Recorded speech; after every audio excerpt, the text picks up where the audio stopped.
What is up, guys? Welcome to the ThinkComputers Weekly Tech Podcast. This is episode 449, and this is going to be our Computex 2025 recap. And this week's episode is brought to you by our friends at Asus. So they showed us a bunch of really cool products at Computex. Definitely want to highlight some of them really quick before we get into the podcast here. So check out their ROG Falcata. This is a split design gaming keyboard. They also showed us the ROG Harp 2 Ace, which is a lightweight gaming mouse.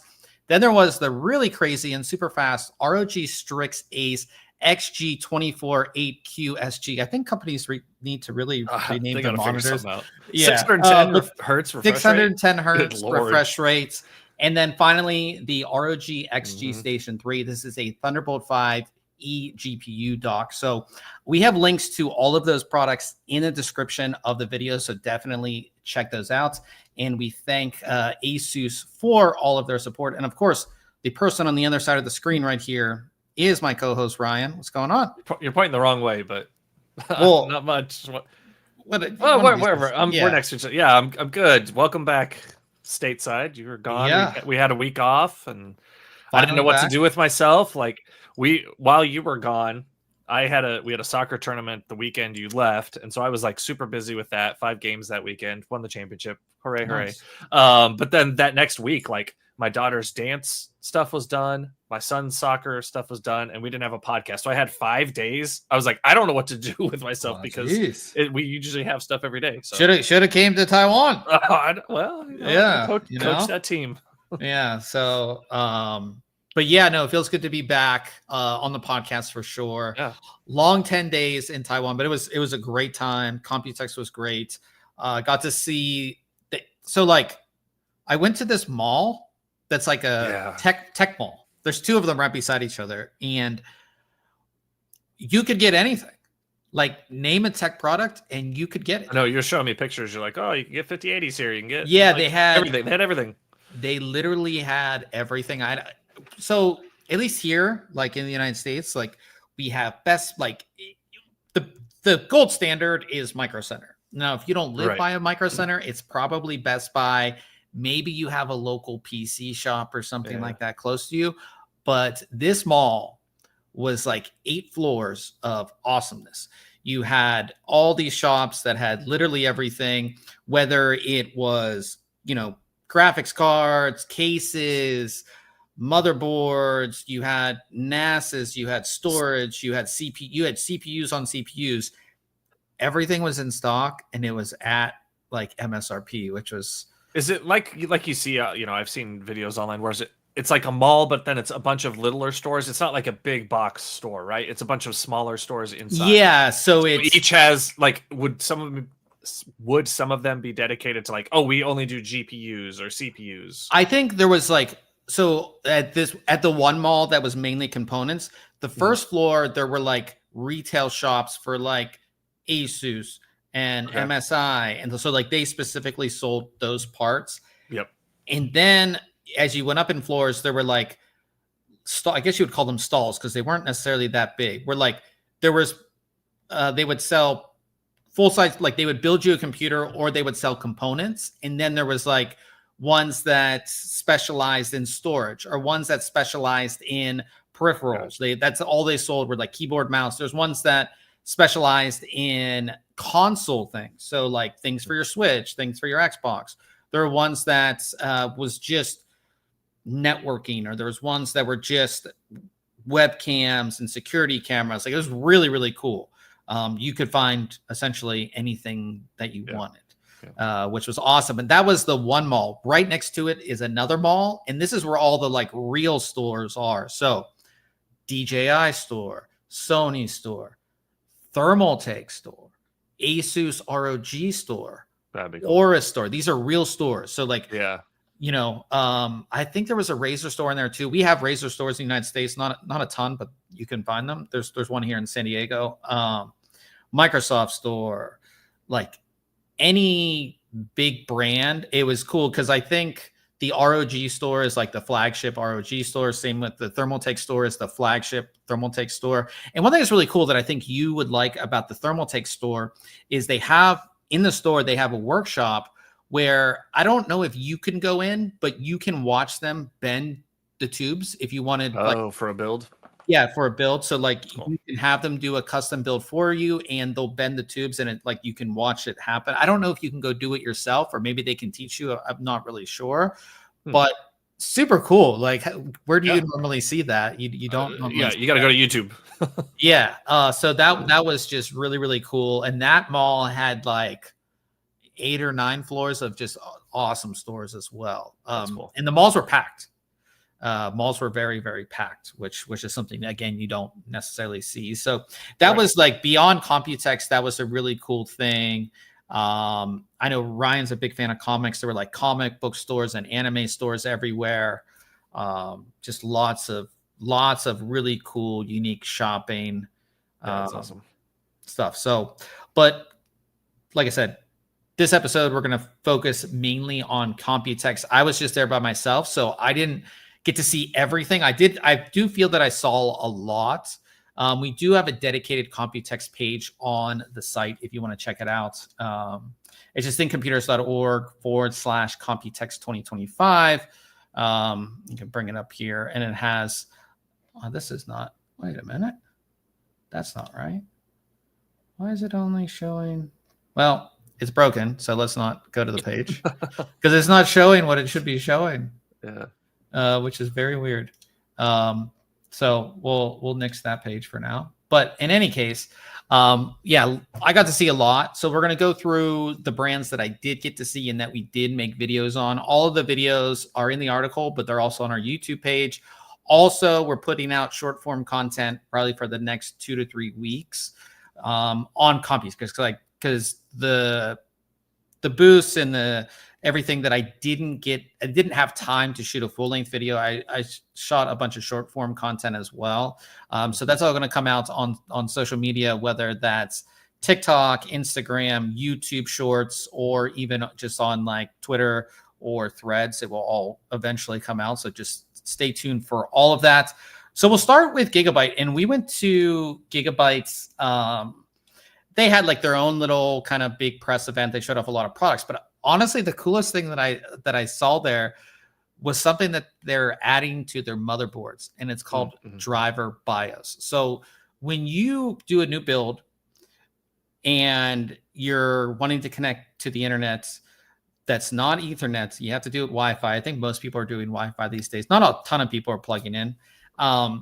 You have to go on another system, get a flash drive or something, a portable SSD, download the Wi-Fi driver, and then go back, take that over to your new system, and then install the Wi-Fi driver to connect your Microsoft account and do all that, right? It's just extra time. Well, Gigabyte announced driver BIOS, which essentially the Wi-Fi driver is built into the BIOS itself.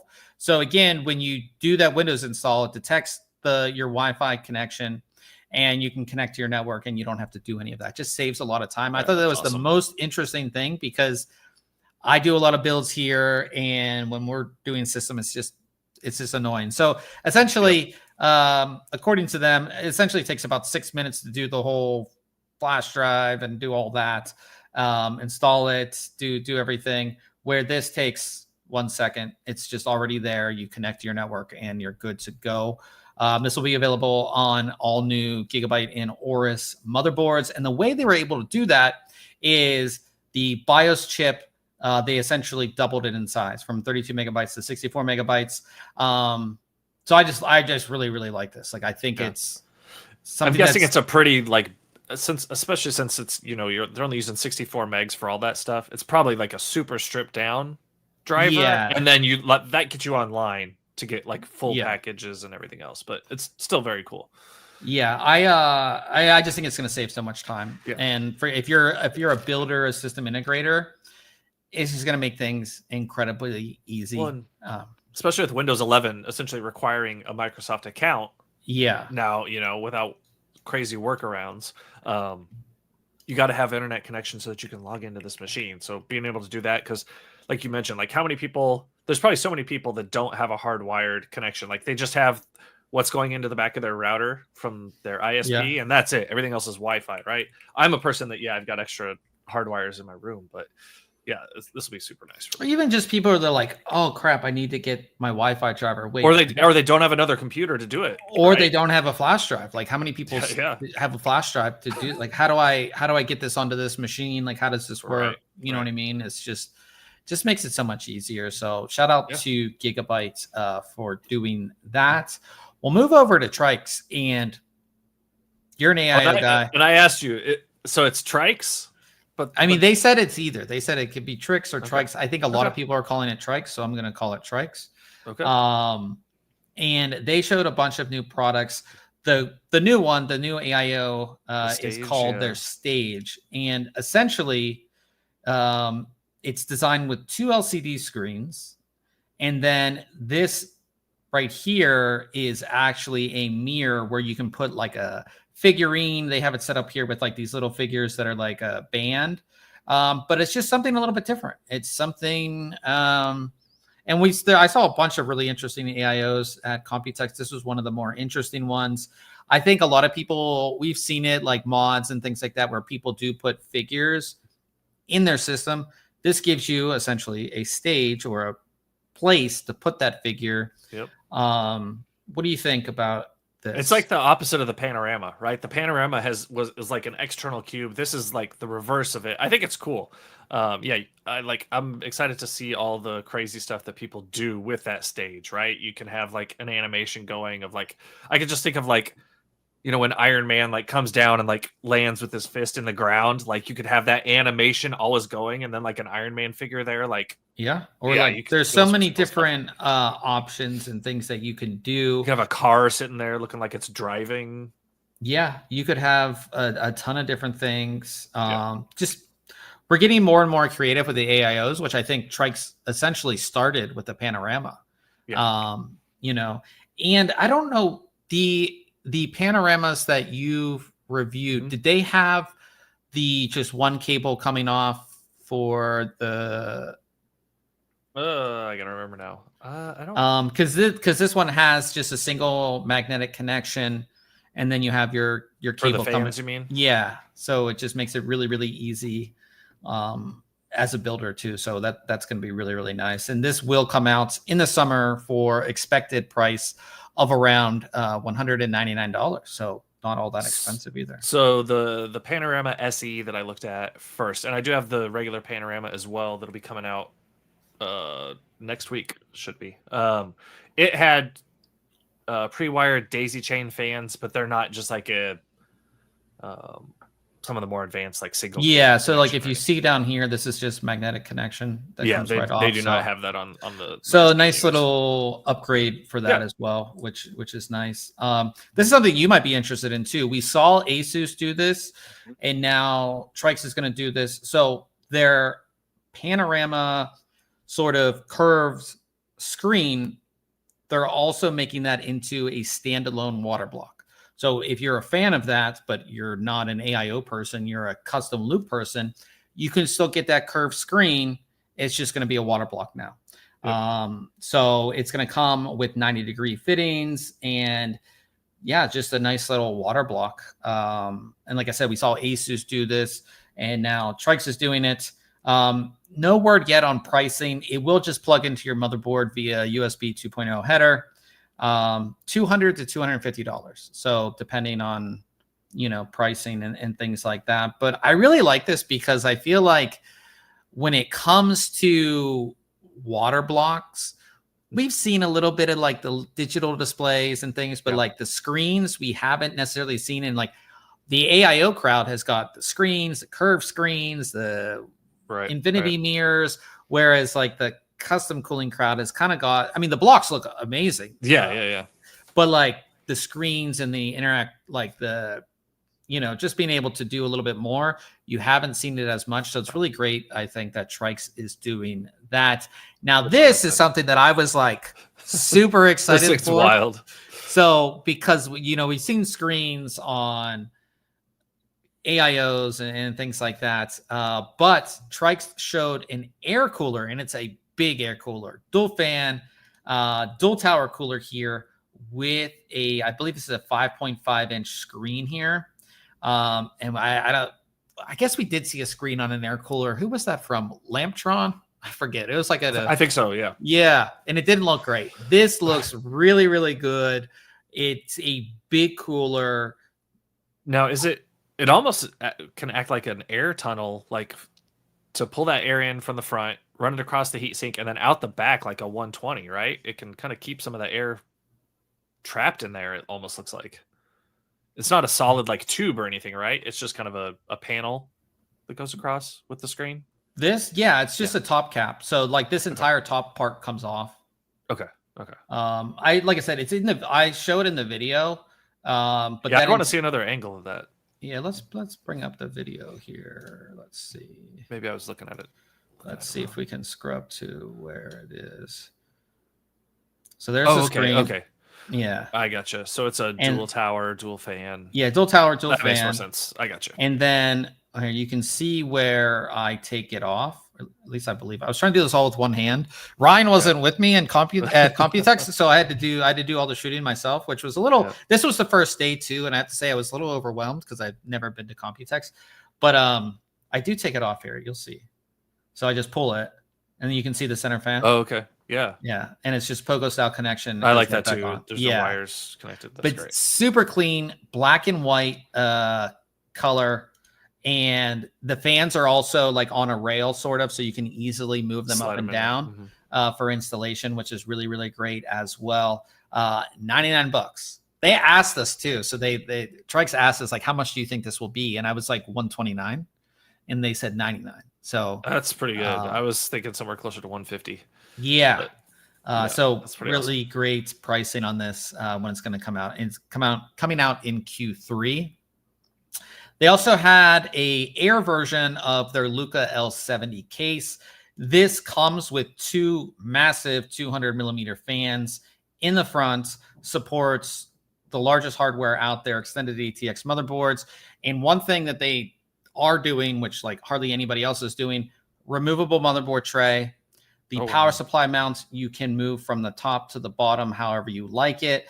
420 in the bottom, 420 in the front if you don't want the 200 millimeter fans. Those 200 millimeter fans also use a pogo style connection, so the front of the case opens like a door, and it's really, really easy to go ahead and get in there. Yeah, just a great case, and again, an air version, so you have high airflow and everything like that. $269 for that one. They also showed an Arc Vision case, which is their take on the aquarium style case. The cool thing about this one is that it has their curved LCD in the front here. So you're going to get that curved LCD. Now there will be a version without it, which you can see like it's going to have this type of panel that does not have the screen in it. But pretty cool that you're getting a curved screen. Again, you can show stats. You can do everything that you could do with their panorama. Yeah. So it's cool that it's built into the case. So you're going to have that.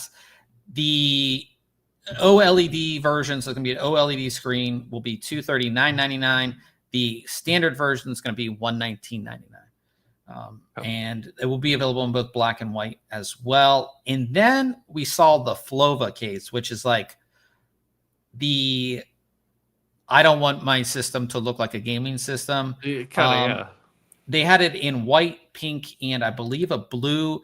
And the front is like this fabric. The side is also this fabric. They match the inside color as well. And then this section, because you have like fabric will stop airflow. Because you have that, they actually have this section, which is a fan, a circular fan that's going to bring air in and bring it into the case that way. It's not your traditional fan. This circular fan module will come with the case. And they tell us that it's as powerful as 3 140 millimeter fans. And it just kind of slides into. Is it like a cage fan? Here, I'll bring up the video again so you can see it. Oh, sure. I probably should just play the videos, huh? Yeah, that's all right. Let's bring it up here. So it looks like. Okay, wait. I gotta Maybe I should just make this bigger. Hold on. Let's do this. Make this bigger. And it is, oh man, I think my internet's just slower. So it's this right here. Yeah, so it's like a cage fan. Yep. Yeah, so it's like that, and it slides into the side of the case. Those can move a lot of air. They can be loud, but if you've got it spinning at a decent speed, yeah, I believe moving as much air as 3 140s. That's yeah, so it's kind of like a way to still get that fabric look and everything, but still have decent airflow. And I believe, like I said, the black version, white, black, and pink. I don't know if there's a blue. I don't remember. Yeah, probably white, black, and pink on the colors of that. But surprised it is like a speaker behind the grill, because it almost I know, right? Yeah, so but it's pretty cool for like people who don't want that gamer look, but they want like a still kind of cool looking case overall. Yeah. That is going to be $169 coming out in Q3. They also showed off their new fans. So these are the Lucis fans. Each fan has 32 LEDs in it. Sold in 3 packs for $99. Single connection, magnetically go together. Works with their Canali software, and they're going to be $99, like I said, for the 3-pack. 140 millimeter versions will be coming later in the year as well, and you can get them in like normal, or you can get them in reverse fan as well, so like reverse fan blade as well. And they also did show PCIe 5.0 riser cables, because not a lot of people have PCIe 5.0 riser cables. So they'll be having those as well coming out later this year. So that's what we saw from Trikes. Really, really cool stuff, I thought. And like I said, they had quite a lot to show, which was great. So moving on from Trikes, MSI booth was literally insane. I'm surprised I got hardly any coverage, because there was packed. Going on. I think I made the mistake of like going to the big booths on the first day when I should have went on the second day. But in any case, they did have quite a lot to show. So first, a new expert. Remember, we saw the expert at CES. For the 50 series, they have the Expert OC, which is a new design. Going to be around the same price as their Supreme Series card.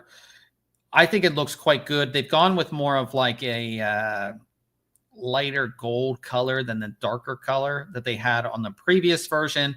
Big card, hefty cooling solution, unibody, aluminum design. Looks really, really nice. Coming out later this year. And then they had a couple concept graphics cards. So they had a RTX 5090 Supreme Titanium Edition made of titanium. Oh, wow. Yeah. Made of titanium. Okay. Not really sure if this is actually going to come out. But it was interesting to see a titanium graphics card there, which was pretty cool. And then they had something that I was actually really excited about. If you remember their old Cyclone, what the heck? Okay, that's cool. Well, I'll bring it up on the video. Remember their Cyclone graphics cards that came out, like, we're old, so we probably remember these. They're old Cyclone graphics cards. They look like this, as you can see, with the Cyclone cooler and everything like that. But this one is new, and it has a screen in the fan. Yep. So this is their Visual Cyclone. Currently a prototype. This has more of a chance to come out than the titanium. Than titanium. This will be this will be an RTX 5070 base card if they do bring it out. 2 massive heat pipes here. Love to see the copper all throughout, which just looks awesome. And that Cyclone fan and everything. And again, you get some nice little screen in there as well, so you can kind of do what you want. Again, just a prototype, but it screams like so early 2000s look to me. You know what I mean? Like, yeah. I'm not a huge fan. I like the innovation of the screen and the fan, but yeah. I liked it. I thought it looked pretty cool. And then moving over to stuff that's actually has a chance to come out.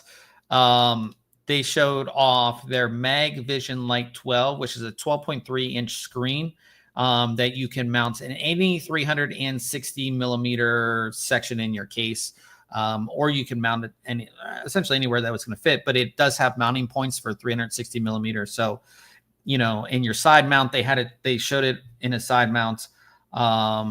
Connects very easily. One cable. Super, super simple. That's going to come out in Q3 for $119.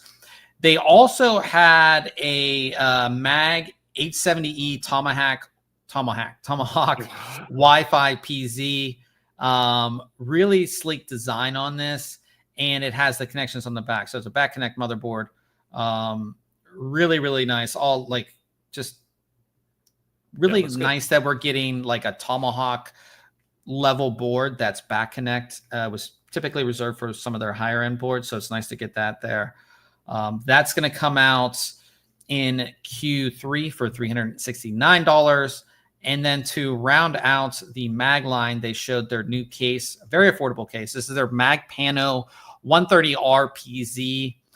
Supports back connect motherboards, aquarium style case here. And you can see the screen in there, the same screen that we're talking about. It's actually in the side mount here. This is only going to be $89, and I believe it's going to come with 3 included fans too, or 4 included fans. So you get 3 and then 1 in the back, which are going to come with it for only $89. And I always say that MSI is very under the radar when it comes to cases, because they make really good cases that are quite affordable. So they had that. They also showed a sort, I guess, white mini ITX motherboard. So it's the MPG X870i Edge TI Wi-Fi. This is going to be $309 coming out in Q3. It has 3 M.2 slots on it, and it has this little expansion card right here that gives you some more ports, as well as that third M.2, which is kind of nice. So you have that there. So that was a really nice board. And then they had this really cool AIO. This is their MPG Core Liquid P13 360 millimeter AIO. But the cool thing about it is that it has a universal bracket. So I'm sure Ryan, when you do your AIO reviews, it either ships with the Intel bracket on there or the AMD bracket, and you have to switch it out, right? Yep. So this has a universal bracket, which means that you're just going to have one. And that because this bracket, like you can see with like the AMD section, like it's just kind of big. They've covered it, so this whole section actually looks a lot cleaner. That's nice. And there's 2.1 inch LCD that has this sort of like glass cover like on the top. Over it. Yeah. So like when you look at it, depending on how you're looking at it, it just looks a little bit different, which is pretty cool.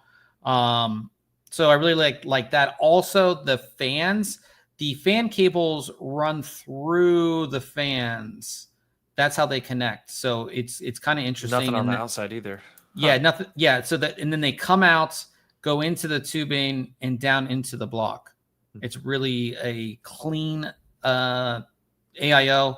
That's going to come out in Q3 for $189. So awesome stuff from MSI. They had a lot more. I just couldn't get to all of it because their booth was crazy. But really cool stuff coming from MSI. Moving on to Be Quiet. Be Quiet didn't have as much, but they did have some new AIOs, which I'm sure you would be interested in.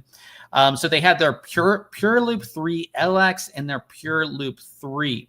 So the Pure Loop 3 LX is the one that's going to have RGB lighting.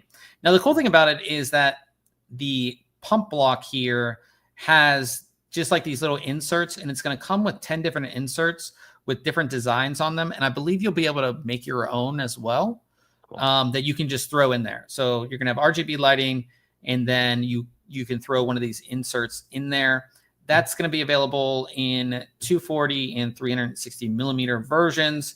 And then there's the Pure Loop 3, which is no RGB at all. So if you want that stealthy look, Pure Loop 3 is going to come in 240, 280, and 360 millimeter versions. And again, no RGB lighting on the block or anything. So if you wanted more of that clean look, Pure Loop 3 LX, the 360 millimeter version, is going to be $129. The 360 millimeter version of the Pure Loop 3, the non-RGB version, is going to be $115. They also showed these like case stands for their light base 900 case that puts it on its side, sort of. Yep. So you get a lot better look at the case. It just gives it a different thing. Now, they're not sure if they're going to sell these. They had wood versions. They had 2 metal versions. Again, no word on yet if they're going to come out with those. But if you did have a light base 900, it would be a really cool way to display the case. And then I got to see their keyboards. So they just got into keyboards. They recently announced their dark mount and light mount keyboards. They are so quiet. They are very much some of the quietest keyboards that I've used. Super, super quiet. The dark mounts is the flagship, and that is a full-on keyboard with a detachable number pad here, and you can move that number pad over to the other side. It also features sort of like Stream Deck-esque OLED touch keys, I guess you would call them. You can set all that up in their software, and then they have this multimedia display here. What's cool about the multimedia display is that, one, it can display certain things and do all of that, but you can also change all the settings on the keyboard with that display. So if you don't want to run their software, you don't have to. You can just run it all through the display, and it's all saved on the keyboard itself. So that is the dark mounts, and then they have the light mounts, which is a bit smaller, not as many features. And both of those are out now, but they're not a whole lot of availability, but they said there's going to be a lot more availability coming soon. And then they have mice. So Be Quiet's going to make mice as well. So they have their Dark Perk Ergo and Dark Perk Sim. So the Ergo is going to be the ergonomic mouse for right-hand users, and the Sim is symmetrical for both right and left-hand users. So here's the Sim. Here is the Ergo. Very lightweight as well. 55-gram mouse. And one thing that I pointed out in the video is you can kind of see it here, but where the USB connects, it lifts up the cable a little bit off of your desk, so you don't have drag right there, which is really, really nice. No word yet on when they're going to come out, probably later in the year. But yeah, cool to see Be Quiet kind of get into something a little different. And I think they're doing it right, like just the little things that you don't see on some other mice they're doing. So it's cool to see that as well. Asus had a lot, and again, their booth was literally insane as well. But they had some really, really interesting products. The first one, which you can see right here, is their ROG Falcata. So this is a 75% keyboard, but it's a split keyboard. So you can put it together and use it just as a normal keyboard, but you can also split it. So if you are a split typer, this is going to be perfect for you. But if you're just a gamer, I mean, what keys are you using mostly as a gamer? Right, yeah, just the ones on the left. The WASD, and you're using WASD, right? Yeah. And you're using a little bit of the space bar. Yeah. And that's essentially it. So if you're somebody who uses a very low DPI and you need a lot of mouse space, you can only use half the keyboard if you want to when you're gaming. Put it back together when you're typing. This is going to be a Hall Effect keyboard. So all the features that you would get with Hall Effect, being that, snap tap, rapid trigger, you can set your actuation point. You can have multiple actions depending on how far down you press or release each key. You're going to have all of that. The build quality on this thing is so good. Nice, yeah. And it's going to come with a bunch of different feet. So you can set it like at an angle like this for more ergonomic typing. If you like that, there's keyboards that are like that. So you can do that. This section right here is a touch sensitive panel. So you can set it to do different things like volume. You can just swipe up or do different things on the side there. Really, really like this. No word yet on pricing or when it's going to be available. Expect it to be expensive because it's super high quality. They really worked, just like the last ROG keyboard that I reviewed, they really worked on the sound dampening, and it sounds really, really good too. That's a big thing. So yeah, so that is the keyboard. They also showed their ROG Harp 2 Ace. which is of course a follow-up to the original. 48 grams, super lightweight, but it's very durable. Like I did the squeeze test to try to break the mouse, and I couldn't. It uses a new material that is supposed to be 30% stronger than the predecessor, but also lighter. Uses their ROG Endpoint Pro optical sensor. Expected to launch in Q3. Don't know pricing, but again, very, very lightweight. Felt really good in the hand too. And then what it's sitting on is their new mouse pad. So this is their ROG Sheath XXL mouse pad. It's a 900 by 400, and it has this like advanced cooling fabric. So it feels kind of cool to the touch, which is good if you're gaming. Non-fray, all that kind of stuff. That's also going to come out in Q3. Now on to the monitor. So again, this is the ROG Strix Ace XG248 QSG, 24.1 inch FHD Super TN panel, 610 hertz refresh rate. You watch the video that's in the article because that's the only way that I can explain it. It looks great. And yeah, if you're an FPS gamer, that's like their whole focus for Computex was like esports. Gaming. Yeah. So if you all of these products are really focused towards esports, fast-paced gaming. So this is another one of those.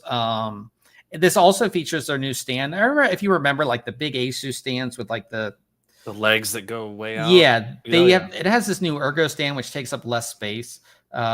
Which again, if you're not putting this on an arm, is something that you'll definitely appreciate. So yeah, because they had the round base that would come down, and then it was like they had the round base, and legs. They had the one that had the like weird, So they've changed that up a bit, but this, like I said, I got to play some games on this monitor, and it looked, it looked. Were they running it off of that tiny PC? Yeah, so this is their 2025 NUC they were running off of too. So that's cool. Yeah. They had so much, like I didn't have a chance to check out everything. Also the ROG Station 3, this is an external GPU dock. And unlike others, this will support their BTF graphics cards. So you could put in the BTF. Like you could power it with the BTF connection. That's why this looks so clean, right? Because it's no a BTF, no cable.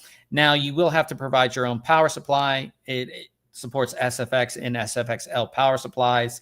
Thunderbolt 5, so you're going to get full bandwidth, and you also get 2 Type-C ports for other connectivity of other devices as well. So, you have your thin-in lights, like a tablet right here, but then you come home to your XG station with your 5080, 5090, and you can play all your games on your 4K display or whatever. And again, super clean if you get a BTF style. In their new BTF style, that connector on the graphics card is an adapter now. So you can, it's not like if you ever want to put that into another system that's not BTF, you don't have to worry. You can take it off. Oh, that's cool. Yeah, so it's an adapter now, which is nice. So all the new BTF graphics cards, the 50 series, are going to have, it's just an adapter that just goes in now. So one, if you ever wanted to install it in a different system, or you ever wanted to sell the card, it's going to be a lot easier to sell because people can buy it and use it on a non-BTF motherboard. So that's nice there as well. And I got to see the Doom card. We talked about this pre-Computex. It looks awesome. And they had if you watch the video in the article, but they had a whole system that was like Doom themed. And this card looks, I think, just like custom Astrals just look awesome. So it's an RTX 5080 Astral Doom Edition, and there were only 666 made. It looked awesome. Were they doing something with like trading cards? Because I see it in that picture. I don't know. There's like a little trading card there, and then there was one in the previous, like the monitor picture. Like down to the left. Maybe looks like another card. I didn't know if that was like a promo. Anyways, I have no clue. I honestly don't know. They had a lot of stuff going on in their booth, so I'm not. I was just trying to run around, but I maybe trying to survive. I was trying to survive and trying to shoot content. It was. Did they have that other gold Astral card that's like the Egyptian? No, I didn't see it. I did not see that. I would have loved to have seen that as well. Yeah, that one looks they did. At least I didn't see it at the booth. I was, like I said, I was running around, but yeah. From there, we go to Cooler Master, and I got to go to Cooler Master's headquarters in Taipei, which was really, really cool. And they got to show us some, like, they got to take us to different floors and show some of the other stuff that's non-PC related that they do. And you don't realize how big of a company Cooler Master is until you go to their headquarters. Same thing with Asus. Like Asus, with the Asus headquarters too, it's like, well, really, really cool. Go to Cooler Master's website. Like it, I don't know if it still does or not, but like it always asks you, like, do you want consumer parts or like industrial parts? Like, yeah, like they were showing us like all of the laptops that they make the vapor chamber for. They make the vapor chamber on the ROG phone. They make the cooling system. They make cooling systems for data centers. They make cooling systems for like the 5G towers that are probably all around people's, your house. Like they make the cooling systems for that. They showed a lot of stuff that they make. Cool. Yeah. So, but they also showed us new consumer products, of course, the things that are going to be coming out. The big thing that they did show us is their like 3D heat pipe. So all their new air coolers that are going to be coming out are based on this 3D heat pipe design. Essentially, here's a traditional heat pipe. You have your heat pipes coming out at the center and one going up each side of the heatsink here. 3D heat pipe puts a third pipe in the center because what they realized is this centerpiece is a lot cooler and it's basically being wasted. That part of the heatsink is sort of being wasted. Here, what they can do is they can use more of that heatsink and, of course, dissipate more heat. That's kind of what they were showing. And they actually had a really cool demo upstairs where, and I showed in the video, where they have two identical heat sinks, except for one has the 3D heat pipe and one does not. And we got to use a thermal gun. Oh, and you could see the thermal soak on both of them. And you can see where the one, it's not making use of the heatsink at all. So it's pretty cool to see. So they had a bunch of coolers based on this. First is the V4 Core, which only has 2 heat pipes because you don't need that many with the 3D heat pipe design. So this is going to be $30, $29.99, and they have an ARGB version of it as well if you want some lighting. But those are going to be very, very affordable. Also $29.99 for the ARGB version. Then they had the V4 Ultra, which is dual tower or dual fan, single tower, a little bit higher. This also only has 2 heat pipes, but more fans, a little bit better performance there. And then what everybody was waiting for is the V8 Ace, which looks like an engine. So this is the only one they showed because they showed a couple different ones at CES. I don't know if this is the only one that they're going to come out with. Also uses the 3D heat pipe, but it has 4 heat pipes, not 2. So you're getting double. Dual fan, uses their Mobius fans. They're shooting for a price of $69.99 coming out later this year. And you can see like the heat pipes in the center. But yeah, pretty interesting how, and it's like they showed us stats and everything. Like, typically like a entry level CPU cooler is going to be 4 heat pipes. And then if you would go up to the higher end, it would be at least 6, if not 8. Right. We've seen even 10. Now with a 3D heat pipe design, you only need 2. For the high end, you only need 4. Like it's a lot. That's cool. And I think that cuts down the cost as well. So again, $70 as opposed to like their last high-end air cooler was at least $100. So cutting down the cost as well, which is nice. Yeah, so, I'd be curious to see how like a close-up look of that third, line going up the middle there, like how they attach it to the standard heat pipe, right? Do they have to like cut it and then solder? Yeah, so they add that additional piece. Yeah, they cut it. They showed us upstairs how they actually do it and how it Okay. actually works. Yeah. Also, what's just really cool, which it's in the video, but it's not in the article, is they showed us like their CPU coolers over time. So it's in the video. Check out the video in the article, but like you got to see some of their past, like super way high back. Yeah. So it's cool. Moving on to cases, they finally released their master frame. So their master frame 600 is already out at $199. And the cool thing about these cases is that while this like the internals are steel, the external is aluminum. So like the entire outside is going to be aluminum. And again, you can choose whether you want like this type of front or the more mesh front. You can choose all that. The whole thing about the master frame is that it is very, very modular. So you can move things around internally and externally. So here is the master frame 600. This is out currently for $199. Might change because of tariffs, but they're holding currently at $199. And then you have the master frame 500, which is the one in the center. That's going to be $149. And then you have, that's also supports ATX. The 600 is ATX and extended ATX. And then the master frame 400, which is micro ATX and mini ITX, which is going to be right here. And I believe that one is $99. So you could, again, really, and I show some examples in the video of how you can customize these how you want. One really cool case that's essentially glass all around. So it goes glass all the way around the case. And you're like, how does that work? They have this center module, which is made of aluminum, where you mount all of your hardware. And again, everything else goes around it. Now they had it shown with a custom build, so it's kind of hard to see how everything goes in there. But it's really, really cool. No word on like if they're actually going to bring it out, but I really think they should. I saw a couple other cases that had this sort of same design.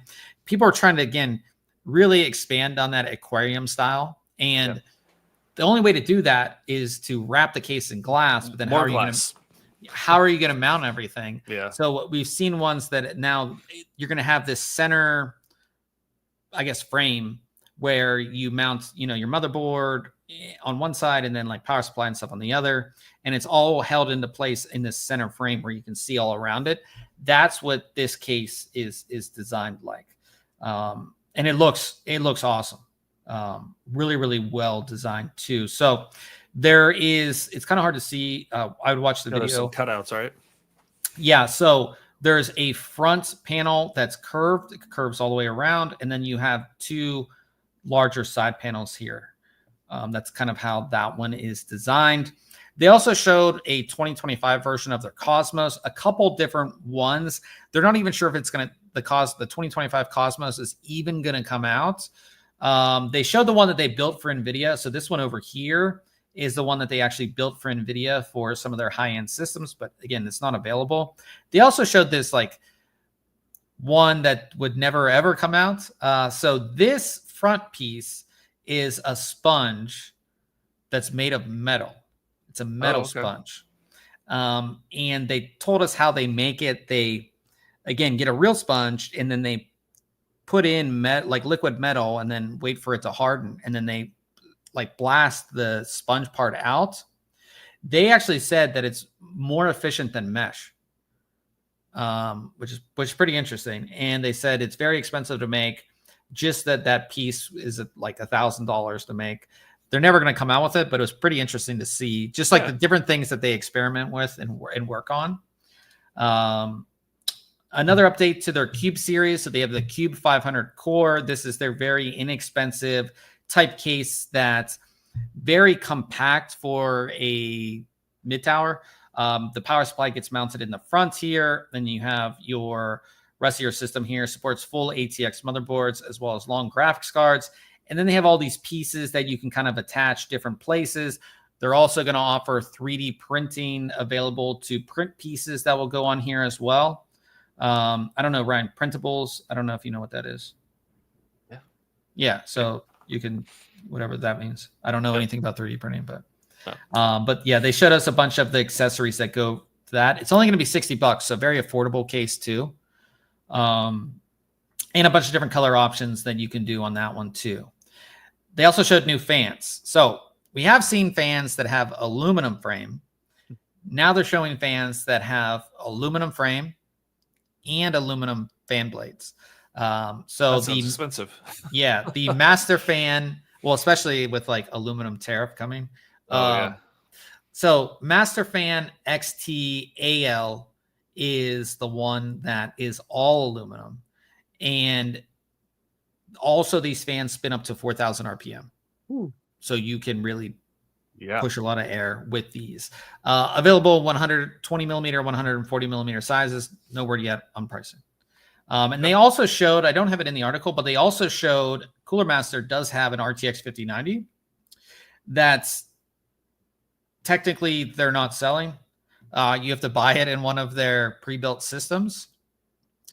But I'll bring it up here. It looks awesome, but they built it in conjunction with Asus. So essentially it's an Asus card. Okay. I'll bring it up here so you can see. Printables is the company that actually worked with HyperX about a month ago on they always do contests and stuff, and it was like to design a body for this mouse I'm reviewing. So this is their custom designed RTX 5090 that you can get with one of their pre-built systems, because technically they can't sell the card, and they want to work with other manufacturers beyond Asus on this. So they basically built this shroud that goes on top. They built a vapor chamber that goes over the GPU as well. And in this shroud, you can select what fans you want. So you can go from a 15 millimeter fan to, I believe, a 35 millimeter fan, depending on the cooling level that you want. And it looks really sleek. Like this chrome on the outside looks awesome. I mean, again, it's really cool that you can select the fans that you want to put in there depending on the cooling level, and there's a fan hub built into the whole thing as well. It's really, really cool. And like they showed a couple different versions with like the gold and the silver. It's pretty cool. It reminds me back in the day when I had my GeForce 4 Ti 4400 and replaced the stock cooler on it with it wasn't Cooler Master, but it was a thermal take, like a heat sink, right? And little memory heat sinks for it to get a little more overclocking. It's like something we used to do with graphics cards. Like you never see that anymore unless you're swapping it out for like a water block. But this is kind of another version of that. Yeah, like I said, they're getting away with making it because they're not selling it. You can only get it in their pre-built systems, but it is made by Asus. And again, they put their custom vapor chamber on it too. So it is, it's definitely not just the cooler like the top cooler added on. It's a little bit more than that too. So yeah, pretty cool to see that from Cooler Master. And we'll move on from, man, we got to keep on moving here. ASRock. So ASRock had some new graphics cards as well as new motherboards. The motherboards were actually quite awesome.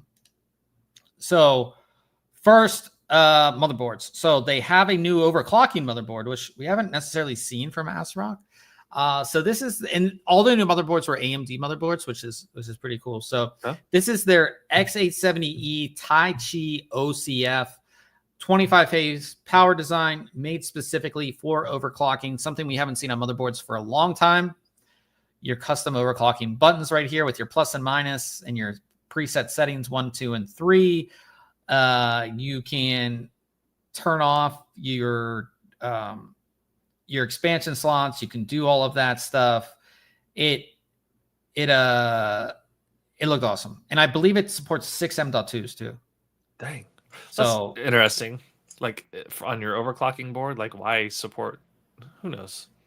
Yeah. But it was pretty cool to see that. And again, not a lot of people were like excited about it. I was like, we haven't seen an overclocking motherboard in a while. So they had that one. And then there was their Phantom Gaming X870E Nova Wi-Fi, which is right here. They're changing up the design a little bit with this sort of like reflective, I don't know what you want to call it, but it's like holographic. It looked pretty cool. This one has a 23 phase power design. And another thing that ASRock is doing is they're adding an M.2 vertically right here for better airflow, because this one is not going to get as much airflow. This has 5 M.2s on it. but yeah, just a good looking board overall. They also had a new creator line. So this is their X870 Tai Chi creator. And the cool thing about this one is that both of the graphics card slots actually run at full speed. They're Gen 5 running at full speed. So if you are a creator and maybe you're using one for gaming, one graphics card for streaming, or whatever you might be doing, you're going to get the full link speed on those, which is pretty cool. 21 phase power design on that.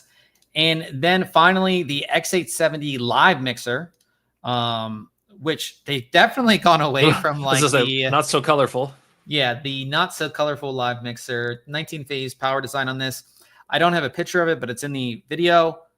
16 USB ports on this. So live mixer is all about connecting. If you're a streamer or you're doing something, you can connect all of your webcams, mics, lights, whatever it is to the board itself. So there's 16 USB ports, both type A and type C on the rear IO, which is great. So yeah, that is their new motherboards.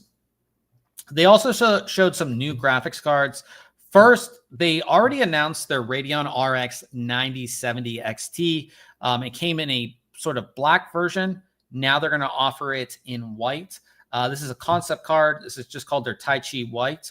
The cool thing about this one, and again, check out the video. The screen wasn't on, but there's a screen on the edge of the card now. And I believe it's the first card from ASRock with a screen on it. So it'll be interesting to see kind of what they do with that. So that was a new card. They also showed the 9070 XT Steel Legend black. So their Steel Legend cards have always been white traditionally. Now they have a Steel Legend black, which is all black. So if you didn't like the all white, you can get a black version of that. Also showed a 9070 Challenger, or 9070 XT Challenger. So they had a 9070 Challenger. Challenger is their sort of entry level. Yeah. Now they have a 9070 XT Challenger, so more affordable in the 9070 XT line. And we did get to see the new 9060. So they're going to have a Challenger, and they're going to have a Tai Chi or Steel Legend. I'm sorry, and that's what's good looking.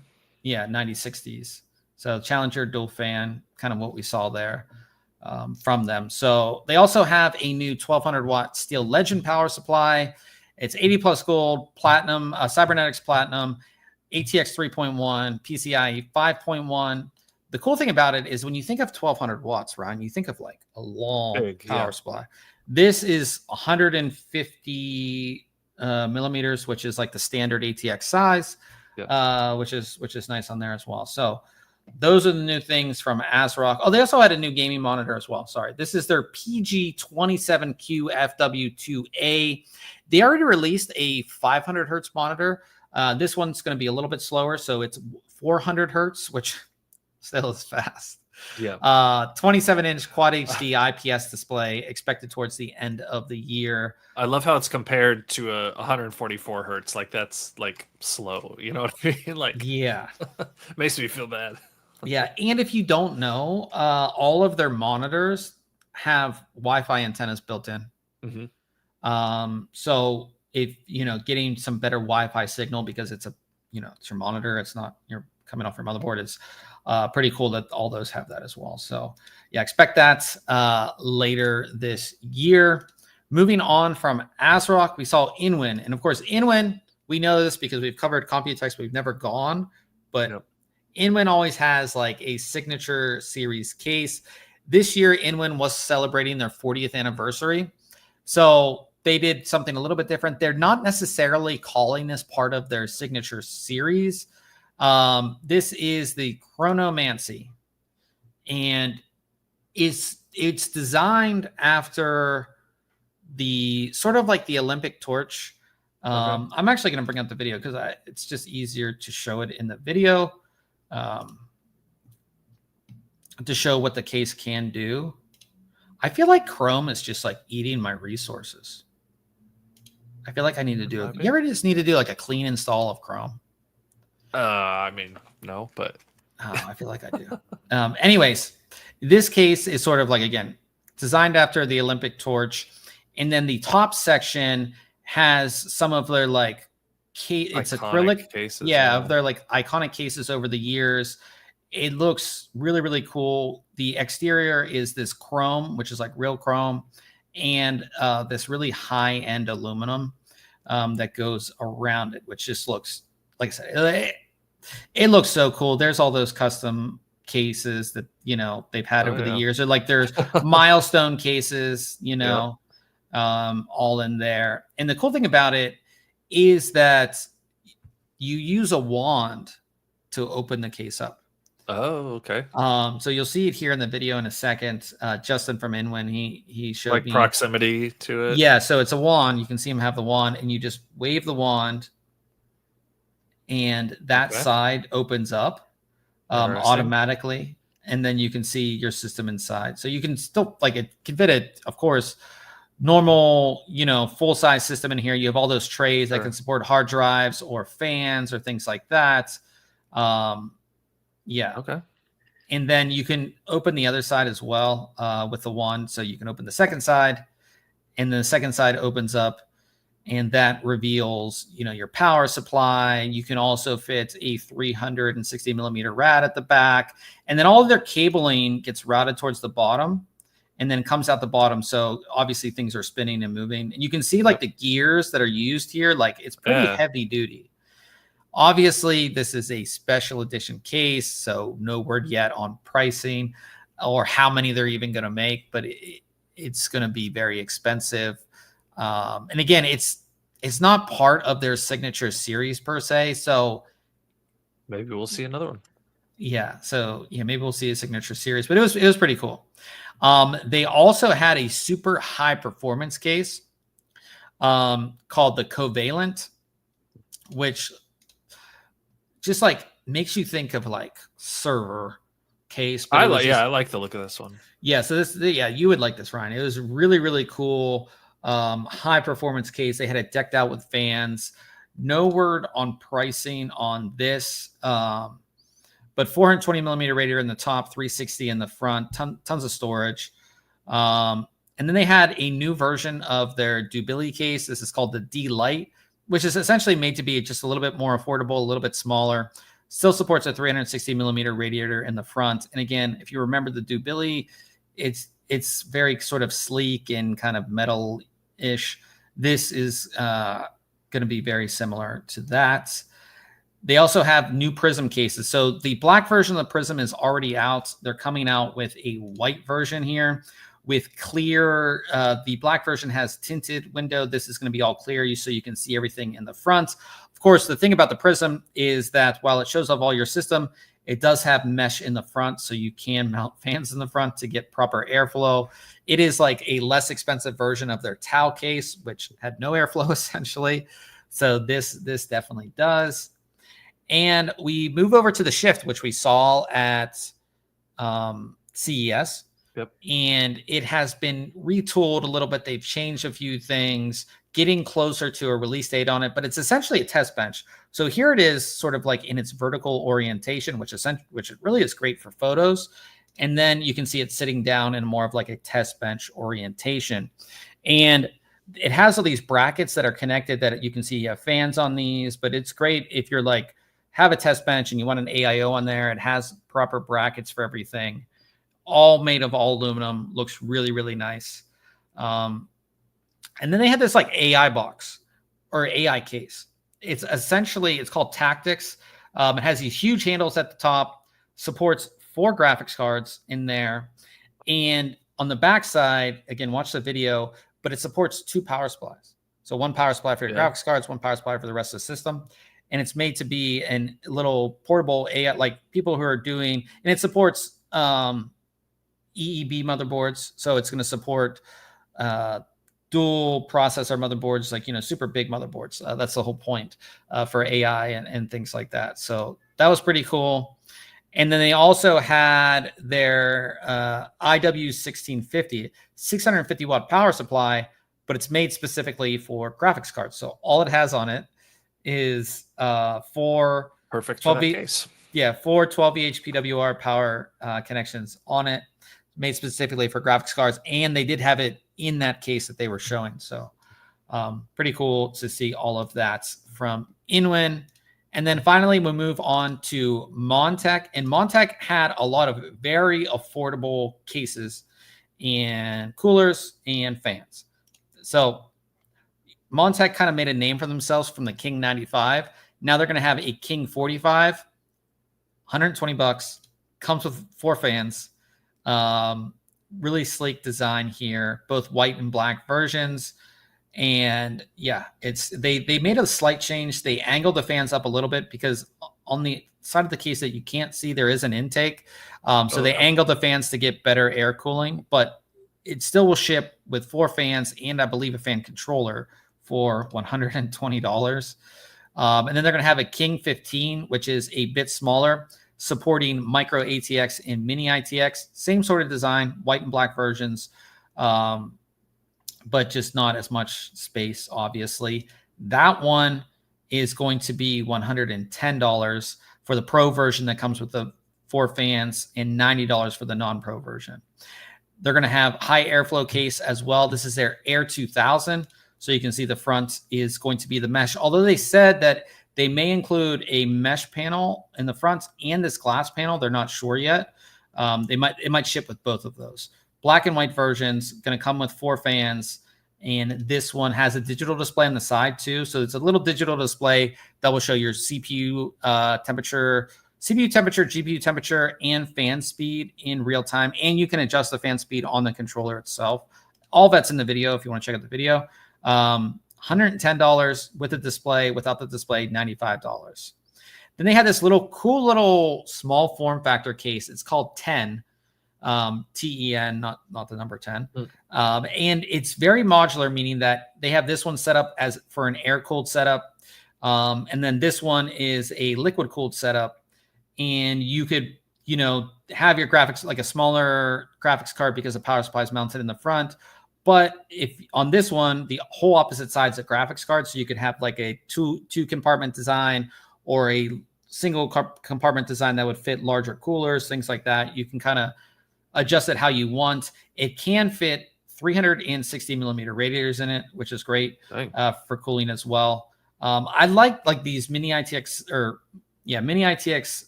cases that actually have room for proper cooling. So this is one of those. This is going to be $80 coming out in Q2 of 2026. And then moving on to AIOs, they had 2 AIOs that they were showing.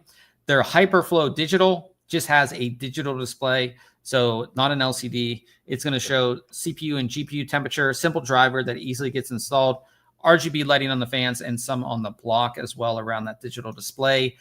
That one is going to be $120 for the 360 millimeter and $100 for the 240 millimeter.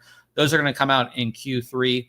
And they have the Cyberflow, which this is actually a fan. So this is a VRM fan. So it's going to cool VRM around your CPU, keeping things nice and cool. And it uses a pogo style connection too. So you can just lift it up when you need to either install or whatever you may want to do. This one, again, RGB fans on there. This one is going to be $130 for the 360, $110 for the 240. That's going to come out in Q4. And then very affordable air coolers. So they had their NX400 single tower cooler, $25.90. It's right here. So this has 4 heat pipes, white fan, $25. Then they had the same cooler, but in an RGB version or ARGB version. It's going to come out in Q4. That one's going to be a little bit more expensive at $30. And then they had essentially a double the cooler that you're getting. So dual fan, dual tower, 6 heat pipes, the NX600, $40 for the non-RGB, $50 for the RGB version. This has are those thicker fans too? Yeah, so they 30 have, Yeah, their new fans are 28 millimeters thick. So these are the fans that they're actually using. So their E28s are 28 millimeters thick, giving you more static pressure for whatever you're using them for. So they had those. There's going to be $50 for a 3-pack. both of them at the same price. So $50 for a 3-pack if they're RGB or non-RGB. And then they had their what was this called? What was this called?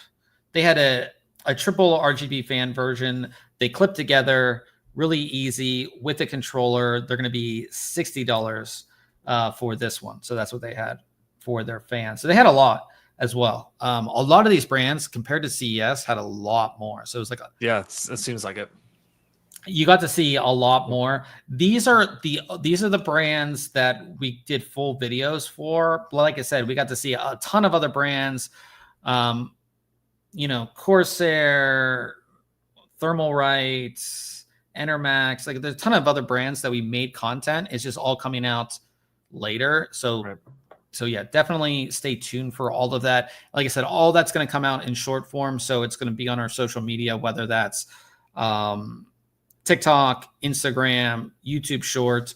It will also be pushed out to Threads and X. So just follow us on all those for everything Computex. But I have to say, Computex is, we were talking pre show, but it's much better than CES because it's all PC hardware based, where CES is like TVs and washing and drying machine. And this was like all PC hardware, which was really, really cool. And all the companies, their booths were so much bigger at Computex compared to CES. Yeah. So very, very cool. I'm going to try to convince Ryan to come with me next year. We'll see. We'll see. I think the biggest hurdle for Ryan is the plane ride. I think that's it is. Yeah. The plane ride wasn't horrible. I couldn't sleep during it, which kind of sucked, but it wasn't like that bad, I'd say. That wasn't that bad. All right. Yeah, it wasn't that bad. Really selling it. I don't know how you sell a 14-hour plane ride. No. Yeah. I think for you it'd be even longer, I feel. So yeah, multiple. Yeah. So anyways, real quick before we do end the podcast, we do have 2 new reviews. We're just gonna go over them super quickly. Like Ryan, just go through super quick. Oops. There we go. Yep. So I took a look at the Endorfy Navis F360 ARGB. It's a 360 millimeter all-in-one cooler. So we popped this into our new test bench. Go over some of it real quick here. So pretty standard AIO. Does come with 3 120 millimeter fans that are pre-attached to the radiator. So that always speeds up, makes installation a little easier there. They are cable daisy chained. They don't have any of the pogo pin or anything like that.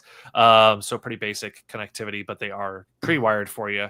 As you can see here, though, just a pretty standard looking AIO with some ARGB fans and a pump housing that does have some ARGB lighting in it. No LCD screen or anything like that. And there's no, USB connectivity. So no software either that goes along with this. So your controls are really limited to controlling the speed of the fan and the pump and your lighting. So take that as you would.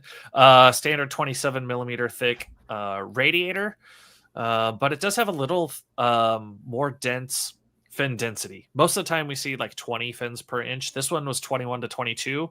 I measured it a couple times and I was going back and forth. So it's just got a little more fins per inch than most of the other coolers we've taken a look at recently. So what that means is you're going to need a fan that can blow air through more density a little better. Unfortunately, they don't provide any specifications for air pressure and how much airflow these fans put out. They'll tell you the RPMs, which I found to be incorrect based on my testing. But really, that's about it. So I was kind of like, this isn't looking good for this cooler. They've got dense fins and fans with no specs. So I guess we're just going to see how it goes once we install it. So we'll get to that in a minute. Standard radiator setup, though, crimped connectors, sleeves, tubing, everything like that. Here's a quick look at the top of the water block. As I mentioned, it's just RGB lighting around the exterior and then on the middle piece here. It's kind of a brushed aluminum, black aluminum top to it. It looks fine, right? It's got their logo there. Nothing special. Swivel connectors for your tubes, but nothing on the sides. anywhere. Now, you did mention this earlier when you're talking about Computex, and it was the cooler. I forget who it was that made it now. MSI. But that had, MSI had all of the like mounting hardware built onto that single clip. Well, this is kind of similar because they have molded plastic for Intel and AMD built into the pump housing. So you don't have to clip anything on or slide anything off. It looks kind of, I don't know, excessive, right? Because you've got all of it still there. You've got your Intel mounting bracket there when you're using it on an AMD system. Yeah. And vice versa. So, it's fine. Whatever. No big deal. But I was a little skeptical of the base of this cooler. It looked like, I presume that they do some testing at the factory to make sure these things are working properly. It just looked like it had been used before a little bit because there was a little bit of like machining, or I don't know if you've ever noticed this, you tighten down a cooler, maybe a little too tight or something. You get sometimes in the corners, little nicks and stuff from where the copper has molded a little. Didn't turn out to be an issue because this thing performed just fine. Like I said, fans come pre-mounted. They do have rubber pads at the ends, but every time I was handling this thing, they pop off real easy. And so it was just kind of annoying. They aren't like molded into it or glued on. They just kind of like use little pins. So it was just kind of, I don't know. Not that big of a deal. It didn't affect the performance. Installation, super easy, straightforward, right? There's nothing unique about the installation of this. Cooler uses your standard standoffs with some spring pressure and thumb screws to get it installed. Here's a quick look before we powered the system on. Sorry, trying to rush through this quick as we can. Always adding new coolers to this new review setup, but it did pretty well. Our idle temperatures were just about the same as most of our other systems for the most part, but its load temperatures actually did pretty well. It's our second best performing cooler on the new test bench so far across all the RPM levels. So that was nice to see there. I was, like I said, I was a little worried based on the no specifications, almost like generic type fans. You're like, this could go really bad. But it turned out pretty good. Noise levels are acceptable as well, right? They're pretty low in most RPM ranges. Here's a couple shots of the cooler installed. It looks pretty good. It does come with a microcontroller as well. So if you don't have a motherboard that supports 3-pin ARGB or a different controller, it just comes with a separate little microcontroller as well, which is kind of nice. Yeah, it is nice as well. And so I gave this an 8 out of a 10. And the reason I gave it an 8 is it has great idle and load performance. It's got pre-installed fans, comes with a controller, but there's no software support, which isn't that big of a deal when you don't have a screen to control. But I don't know. Sometimes it's nice to have that additional software support on these items. Pretty basic aesthetics, and it's kind of expensive. That was my main piece there. Was it for what it is? It's expensive. It's $211 for. I mean, yes, you're getting some ARGB fans, but that's it. Yeah, it's kind of performance was fine, right? There's no LCD screen. There's no software to it. So I just, if you think about the Corsair cooler that we looked at ahead of this, it was like almost half the price of this. Sure, it doesn't have ARGB lighting, but you could swap in fans or get the lighted version of that cooler for less than this amount. So the price just didn't match up to everything that was going along with this cooler, in my opinion. Gotcha. So, otherwise, great. It was our first Endorfy product that we've looked at, as far as I know. So nice. It was nice. a good. Well, I have an air cooler from them, so okay, we'll see how that goes. Be coming out in a few weeks on that review. Gotcha. So, the day I left for Taiwan, Fractal Design released their Meshify 3, which I had a review on, so I had to finish this all up before I left. There is a video. If you want to watch the video, I'd highly recommend watching the video. I go over everything. But yeah, new version of their very popular Meshify. Big thing here is the front of the case, of course, is mesh because it's high airflow. So you have this mesh that has, it's so hard to photograph it, but it has it's sort of like an angular design. It's so hard to photograph, but it almost looks like it's crumpled. Yeah, it looks it's hard to photograph, but it looks pretty cool. comes, this version that I have came with 3 of their RGB fans, as well as some like RGB elements around. It's the Ambience Pro RGB version of the case. But it is essentially a pretty standard, smaller mid tower. Like at the top, you can only do a 280 millimeters, so not even a 360, but you can do a 360 in the front. Internally, supports ATX. You have cable covers here and everything. Very clean. Like you'll see my build. It's very, very clean overall. Going through the inside, it does come with their RGB controller. And the cool thing is an RGB and fan controller. And they're like, the really cool thing about it, and we've seen this with keyboards too recently, is like companies are getting away from actual software that goes on your computer. So you just go to their website and it controls the controller, then it saves all the settings. So you don't have any bloated software on your system. So I'll show you that, but I thought that was really, really cool. And it's really well done too. So my build in here came out, it's just super clean, like incredibly clean build. You know, just looks, like I said, hardly any issues with anything on this.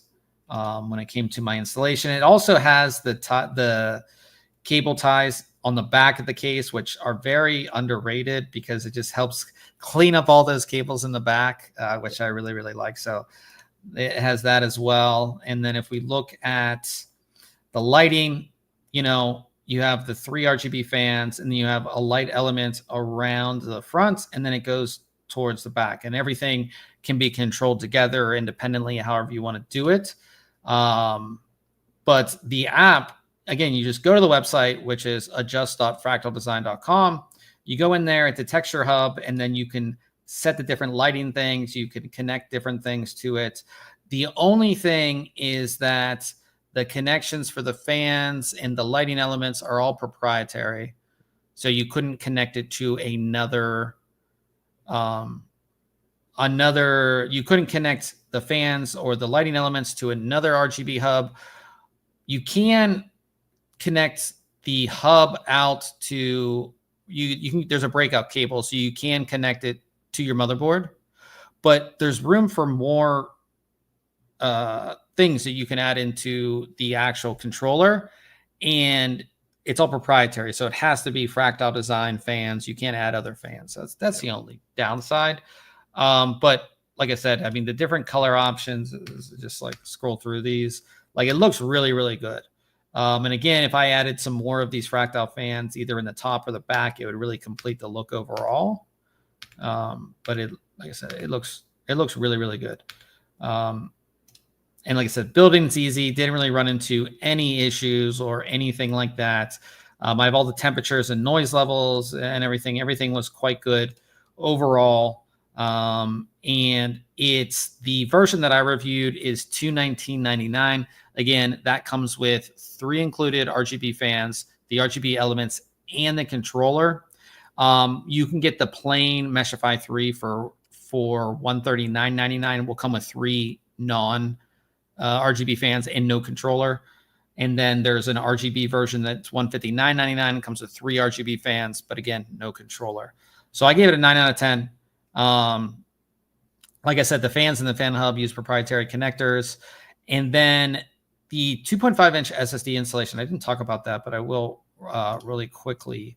So on the back, and one, you might actually like this, Ryan. So on the back, it actually supports 2 full-size. Oh, yeah, these are the brackets, right? Yeah, these brackets that support 2 3.5-inch SSDs, which you don't really see that much on cases anymore. Or these brackets will support each bracket will support 2 2.5-inch SSDs. So if you just installed SSDs, you get 2 4, and then there's room for, I believe, another one. So 5 total hard drives in here, and it's a very small case. So that's a lot of storage space that you can do. Yeah. But because these brackets, the way that they're set up, they're just a little bit tedious to install. They're not like a cage that like it's really easy to install an SSD. You have to like line up the holes on each side of the bracket. It's a little harder to do. I wouldn't say it's definitely not a deal breaker, but it's just a little bit harder to do.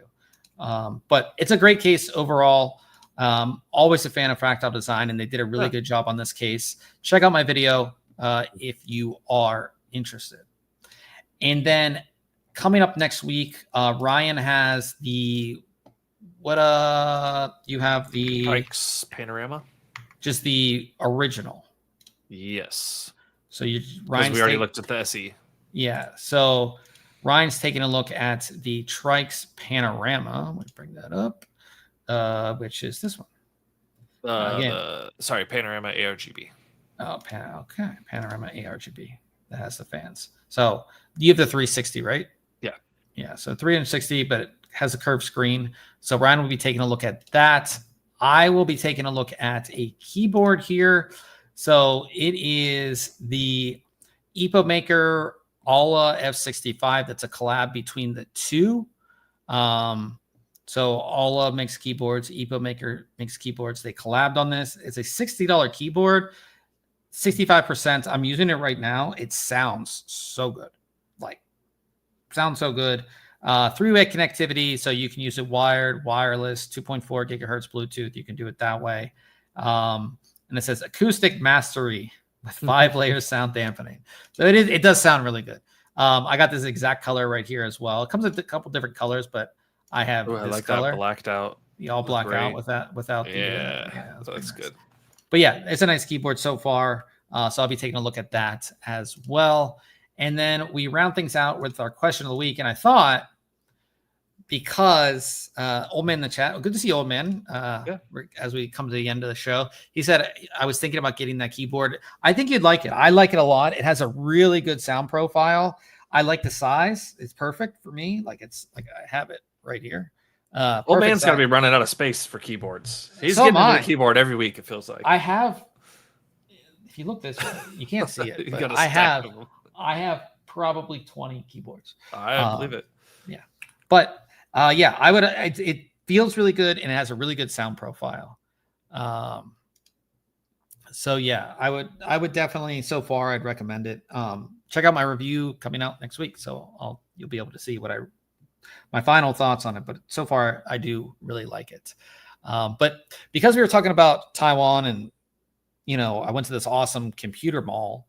I wanted to ask you, Ryan, because even in San Diego, we don't have a micro center. I have to drive 2 hours or an hour, hour and a half for a micro center. All we really have here is Best Buy for PC parts. Maybe there's some local PC stores that I don't really know of, but by you or what PC stores are in your area? Nope.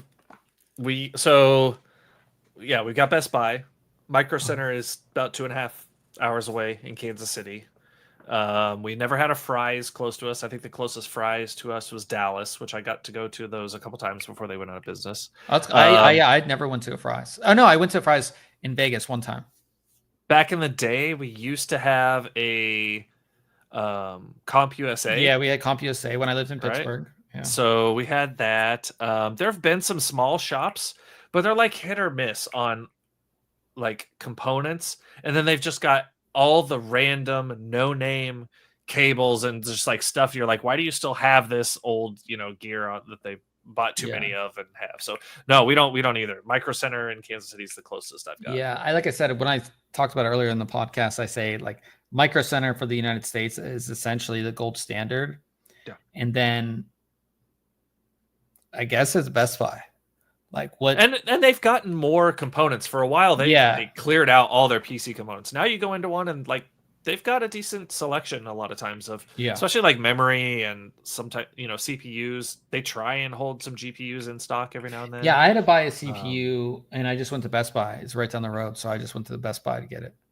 Old Man says there's some repair shops that sell some parts cases, but prices are wild. I think it's probably margins are pretty slim on a lot of these products, and it's super hard to make any money on them. That's why it was that PC mall was just so cool, because there was everything. Thermaltake store had everything that they made. Same with the Asus ROG store had everything that they made. So it's again, you go to your local PC store, wherever it is. Micro Center has a lot, right? Yeah. You can get a lot there, but this, like I said, this PC mall had everything, like pretty cool. everything. Yeah. So yeah, guys, that is it for the podcast. This one did run a little bit long, a lot to cover. And again, I didn't cover I covered less than a quarter of Computex. I mean, it was not as all I could do in the time that I was there. How many days is the actual show? 3, 4. 3. Okay. Yeah. Yeah, but it was, like I said, we'll definitely be back next year. Maybe con Ryan into coming. We'll see. We'll see if he wants to come. I don't think Ryan could survive the plane. We'd have to land somewhere because Ryan would be freaking out on the airplane. But yeah, guys, lots coming up. I have a lot of cool products in. So does Ryan, and a lot of things coming up. So definitely stay tuned for all of that. Of course, we appreciate all you guys who are listening or watching, and we'll catch everybody next week.